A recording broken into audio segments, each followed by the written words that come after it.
अगर पुराने ज़माने के नगर देवता की और ग्राम देवता की कल्पना की जाए, आज भी मान्य होती है, तो मैं कहता हूँ कि इलाहाबाद का नगर देवता ज़रूर कोई रोमांटिक कलाकार रहा होगा।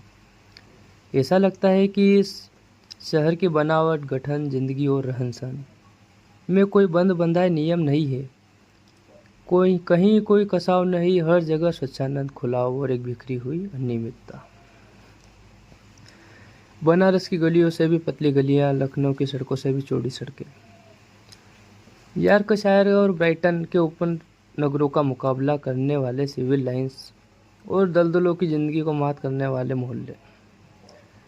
मौसम में भी कहीं कोई नहीं, संतुलन नहीं। सुबह मलयजी, दोपहर अंगारे और शाम में रेशमी। धरती ऐसी कि सहारा का रेगिस्तान की तरह बालू भी मिले और मालवा की तरह हरे भरे खेत भी मिले। उसर और पतरी भी कभी कम नहीं हुई। सचमुच लगता है कि प्रयाग का नगर देवता स्वर्ग कुंजों से निर्वासित कोई मनमोजी कलाकार है, जिसका सृजन में हर रंग के डोरे हैं।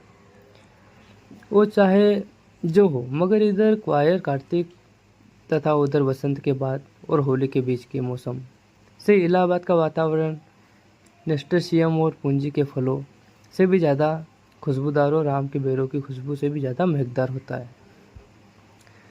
सिविल लाइंस हो या अल्फ्रेड पार्क, गंगा तट हो या खुसरो बाग, लगता है कि हवा एक नटखट जो जोशीला की तरह कलियों और आंचलों में लहरों की मिजाज से छेड़खानी करती चलती है। अगर आप अपनी सर्दी से बहुत नहीं डरते, तो आप ज़रा एक ओवरकोट डालकर सुबह सुबह घूमने निकल जाए, तो इन खुली जगहों की फिजा इटलाकर आपको अपने जादू में बांध लेगी। खास तौर पर पो फटने से पहले तो आपको एक बिल्कुल नई अनुभूति होगी।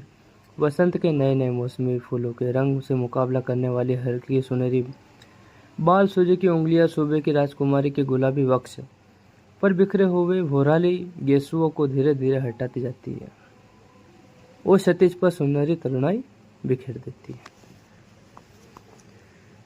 एक ऐसी ही खुशनुमा सुबह थी, और जिसकी कहानी मैं कहने जा रहा हूँ वो सुबह से भी ज़्यादा मासूम युवक प्रभाती गाकर फूलों को जगाने वाले देवदूत की तरह अल्फ्रेड पार्क के लॉन पर फूलों की सरजमी के किनारे किनारे घूम रहा था। कत्थई स्वीटपेर के रंग का पश्मीने का लंबा कोट, जिनका एक कॉलर उठा हुआ और दूसरा कॉलर में सरों को एक पत्ती का बटन होल में लगी हुई थी। सफ़ेद मक्खन जीन की पतली पैंट और पैरों में सफ़ेद जरी के पेशावरी सैंडलें। भरा हुआ गोरा रंग, ऊंचे चमकते हुए माथे पर झूलती हुई रूखी भरी लट। चलते चलते एक रंग बिरंगा गुच्छा इकट्ठा कर लिया और रह रहकर वो उसे सूंघ लेता था। पूरब के आसमान की गुलाबी पंखुड़ियां बिखरने लगी थी और सुनहरे पराग की एक बौछार सुबह के ताजे फूलों पर बिछ रही थी और सुबह हो गई थी। अरे, सुबह हो गई, उसने चौंक कर कहा। पास की एक बेंच पर बैठ गया। सामने से एक माली आ रहा था। क्यों जी, लाइब्रेरी खुल गई? नहीं, अभी नहीं बाबूजी, उसने जवाब दिया। बफे संतोष से बैठ गया। फूलों की पंखुड़ियां नोचकर नीचे फेंकने लगा। जमीन पर बिछाने वाली सोने की चादर परतों की परतें बिछती जा रही थी और पेड़ों की छायाओं का रंग गहरने लगा था। उसकी बेंच के नीचे फूलों की चुनी हुई पत्तियां बिखरी थी और उसके पास सिर्फ एक फूल बाकी रह गया था, हल्के फसलाई रंग का, और उस पर गहरे बैंगनी डोरे थे। हेलो कपूर, सहसा किसी ने पीछे से कंधों पर हाथ रखकर कहा। यहाँ क्या झक मार रहे हो सुबह सुबह? उसने मुड़कर पीछे देखा।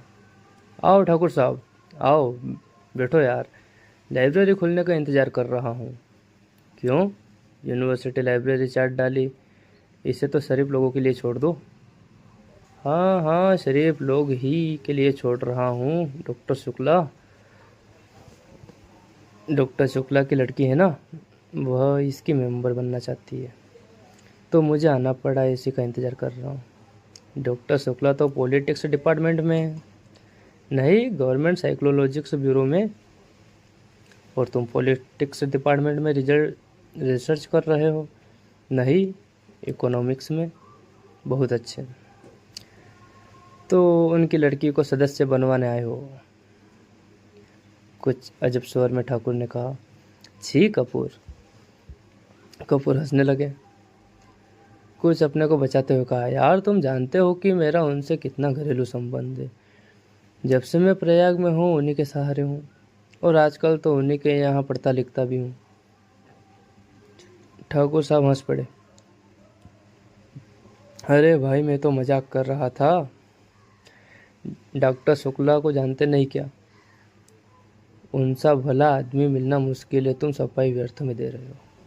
ठाकुर साहब यूनिवर्सिटी के उन विद्यार्थियों में से थे जो बाहरनामा विद्यार्थी होते हैं।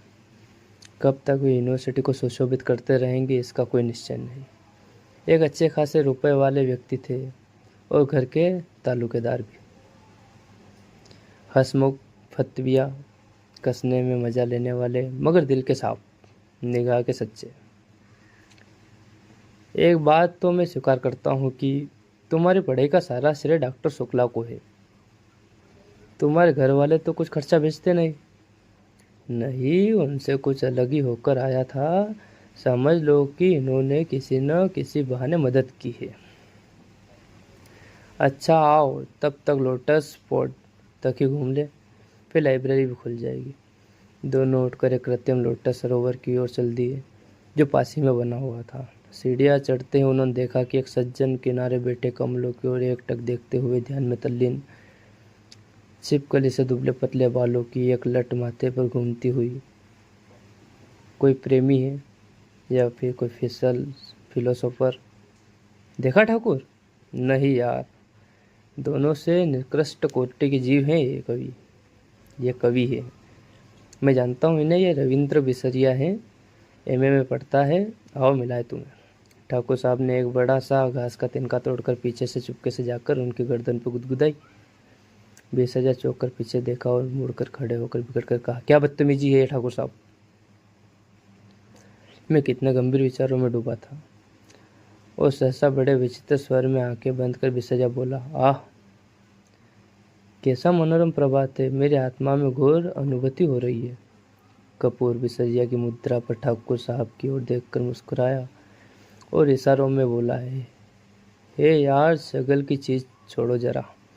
ठाकुर साहब ने तिनका फेंक दिया और बोले, माफ करना भाई बिसरिया, बात यह है कि हम लोग कवि तो है नहीं, इसलिए समझ नहीं पाते। क्या सोच रहे थे तुम? बिसरिया ने आंखें खोली और एक गहरी सांस लेकर बोला, मैं जो सोच रहा था कि आखिर प्रेम क्या होता है, क्यों होता है, कविता क्यों लिखी जाती है, फिर कविता के संग्रह इतने क्यों नहीं बिकते जितने उपन्यास या कहानी के संग्रह बिकते हैं। बात तो गंभीर है, कपूर बोला। जहाँ तक मैंने समझा और पढ़ा है, प्रेम एक तरह की बीमारी होती है, मानसिक बीमारी जो मौसम बदलने के दिनों में होती है। मसलन क्वार, कार्तिक या फागुन, चैत, इसका संबंध रीढ़ की हड्डी से होता है। और कविता एक तरह का सन्निपात होता है। मेरा मतलब आप समझ रहे हो मिस्टर बिसरिया। बिसरिया नहीं, ठाकुर साहब ने टोका। बिसरिया ने कुछ उजलत, कुछ परेशानी और कुछ गुस्से से उनकी ओर देखा और बोला, क्षमा कीजिएगा, आप या तो फायरवादी है प्रकृतिवादी। आपके विचार सर्वदा विदेशी है और मैं इस तरह के विचारों से घृणा करता हूँ। कपूर को जवाब देने वाला था। ठाकुर साहब बोले, अरे भाई बेकार में उलझो मत, तुम लोग पहले परिचय तो कर लो आपस में। ये हैं श्री रविंद्र कुमार कपूर, विश्वविद्यालय में रिसर्च कर रहे हैं। और आप हैं श्री रविंद्र बिसरिया, इस विषय में बैठ रहे हैं। आप बहुत अच्छे कवि हैं। कपूर ने हाथ मिलाया और फिर गंभीरता से बोला, क्यों साहब, आपको दुनिया में और कोई काम नहीं रहा जो आप कविता कर रहे हो? बिसरिया ने ठाकुर साहब की ओर देखा और बोला, ठाकुर साहब, यह मेरा अपमान है। मैं इस तरह के सवालों का आदी नहीं हूँ। उठ के खड़ा हो गया। अरे बैठो बैठो, ठाकुर साहब ने हाथ खींचकर बिसरिया को नीचे बिठा लिया। देखो कपूर, कपूर का मतलब ये नहीं कि तुम नहीं समझे। उसका कहना है कि तुम इतनी प्रतिभा है कि तुम्हारी प्रतिभा का आदर करना लोग नहीं जानते, इसलिए उन्होंने सहानुभूति से तुमसे कहा है कि तुम और कोई काम क्यों नहीं कर लेते। वरना कपूर साहब तुम्हारी कविता के बहुत शौकीन है, मुझसे बार बार तारीफ करते हैं। बिसरिया पिघल गया और बोला, क्षमा कीजिएगा, मैंने गलत समझा। अब मेरा कविता संग्रह छप रहा है, मैं आपको अवश्य भेंट करूंगा। और फिर बिसरिया ठाकुर साहब की ओर देखकर मुड़कर बोला, अब लोग मेरी कविताओं की इतनी मांग नहीं करते हैं, मैं परेशान हो गया हूँ। अभी कल त्रिवेदी के संपादक मिले, कहने लगे अपना चित्र दे दो। मैंने कहा कि कोई चित्र नहीं है, तो पीछे पड़ गए। आखिरकार मैंने आइडेंटिटी कार्ड उठाकर दे दिया। वाह, कपूर बोला, मान गए आपको तो। आप राष्ट्रीय कविता लिखते हैं या प्रेम की? जब जैसा अवसर हो, ठाकुर साहब ने जड़ दिया। वैसे तो यह फ्रंट ऑफ फायर का कवि सम्मेलन, शराबबंदी कॉन्फ्रेंस और कवि सम्मेलन, शादी ब्याह का कवि सम्मेलन, साहित्य सम्मेलन है, कवि सम्मेलन सभी जगह बुलाए जाते हैं। बड़ा यश है इनका। बिसरिया की प्रशंसा से मंत्रमुग्ध होकर खड़ा होकर देखने लगा।